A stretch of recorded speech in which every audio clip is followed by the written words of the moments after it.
যুদ্ধটা কিন্তু অন্য জায়গায় চলে গেছে। যুদ্ধটা কোথায় গেছে? সাইবার ক্ষেত্রে।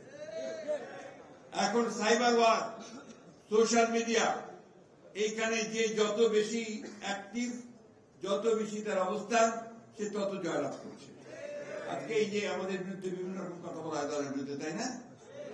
আমার ছাত্র দলের বিরুদ্ধে বিভিন্ন কথা বলা হয়, দেখবে যে ওরা অতি দ্রুত সেই সংস্থাগুলোকে কাজ করে ভাইরাল করে দিয়ে মানুষের মনটাকে অন্যদিকে নিয়ে চলে যায়।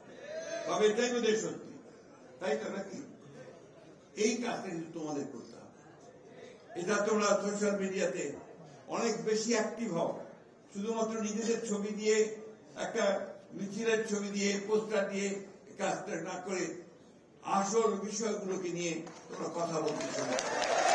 এটা তোমাদের দায়িত্ব, এটা তোমাদের দায়িত্ব। আমরা যারা বয়স্ক মানুষ, আমরা বিএনপি করি, আমরা সবাই এটা ভালো মতো বুঝিও না, কিন্তু তোমরা ওই মোবাইল সেটে খুব ভালো বোঝো, তাই না? কি বোঝো না? ওইখানে লড়াইটা ওইখানে চালাও। That is the most important place. ওই জায়গায় তোমরা যদি লড়াই করতে পারো, তাহলে তোমাদের বিজয় কেউ ঠেকাতে পারবে। তাই আমি অনুরোধ করবো যে আজকে ছাত্র দল একটা নতুন একটা সুযোগ পেয়েছে নিজেকে নতুন করে তৈরি করবার। আমি শুরুটা খুব ভালো দেখলাম আজকে, সেই বলে আমি বলতে চাচ্ছিলাম যে আমার খুব ভালো লাগছে যে আজকে উত্তর দক্ষিণ স্লোগান হচ্ছে না। এটা আমার জন্য খুব আনন্দ। আমার মনে হয় যে এতদিন যে কথা বলেছি সেটা অন্তত একটা আমি দেখলাম যে ইমপ্লিমেন্টেড হয়েছে। কারণ ছাত্র এরা আমার উত্তর দক্ষিণ, তাই না? আর আমরা যে স্লোগান দিই মাঝে মাঝে, অমুক ভাই এগিয়ে চলো, আমরা আছি তোমার সাথে দেব না, এটাও দরকার নাই। আমাদের ভাই একজনই তারেক রহমান, তাই না? আমাদের নেত্রী একজন দেশনেত্রী বেগম খালেদা জিয়া, আমাদের দার্শনিক, আমাদের প্রতিষ্ঠাতা একজন শহীদ প্রেসিডেন্ট জিয়াউর রহমান। মাঝখানে আর কোনো ভাই চাই নাই, কিন্তু ডিসিপ্লিন আছে।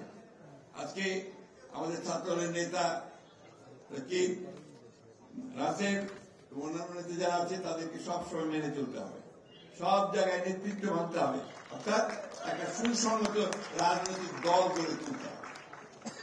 এবং সেটা আমাদের চিন্তার মধ্যে দিয়ে পড়াশোনা করে আমরা বলবো যে কেন আমরা ছাত্রদল করি, পড়াশোনা করে বলবো যে কেন আমরা পরিবর্তন চাই, পড়াশোনা করে আমরা বলবো যে ফ্যাসিস্ট কারা, আমরা গণতান্ত্রিক কারা, কেন গণতন্ত্রের সংগ্রাম করছি, লড়াই করছি। এটা আমরা আমাদের মেধা দিয়ে আমরা নিয়ে আসবো। আমি আর বক্তব্য দীর্ঘ করবো না, তোমরা সামনের দিকে এগিয়ে যাও। তোমাদের সামনে এখন নতুন জগৎ, নতুন দিগন্ত। এই দিগন্তে তোমাদের নতুন করে অবস্থান নিতে হবে, তোমাদের ভবিষ্যৎকে তোমাদের তৈরি করতে হবে, ছাত্রদলকে নেতৃত্ব দিতে হবে ছাত্র রাজনীতির ক্ষেত্রে। এটা সবসময় মনে রাখবে। এটা একটা বড় শিক্ষা প্রতিষ্ঠান ভিত্তিক সংগঠন গড়ে তুলতে হবে। শুধু মহল্লা ভিত্তিক সংগঠন করলে হবে না। শিক্ষা প্রতিষ্ঠান ভিত্তিক সংগঠন যদি না করো তাহলে কিন্তু হবে না। ওই শিক্ষা প্রতিষ্ঠানে তোমাকে নেতৃত্ব দিতে হবে, ওই শিক্ষা প্রতিষ্ঠানের সংসদ নির্বাচনে জয়লাভ করতে হবে, ওই শিক্ষা প্রতিষ্ঠানে তুমি সাহিত্য প্রতিযোগিতায় এগিয়ে যাওয়া, এক্সটেম্পোর স্পিচে এগিয়ে যাওয়া, এই বিষয়গুলো না হলে তোমার যে বিকাশটা হবে না। আসো, আমরা ছাত্র দলের নেতৃত্বে সেই জিনিসগুলো দেখতে চাই। যখন তারা এই ধরনের কোনো কর্মসূচি নেবে, আমি মনে করবো যে সেটা জাতির জন্য, আমাদের ভবিষ্যতের জন্য সবচেয়ে বড়।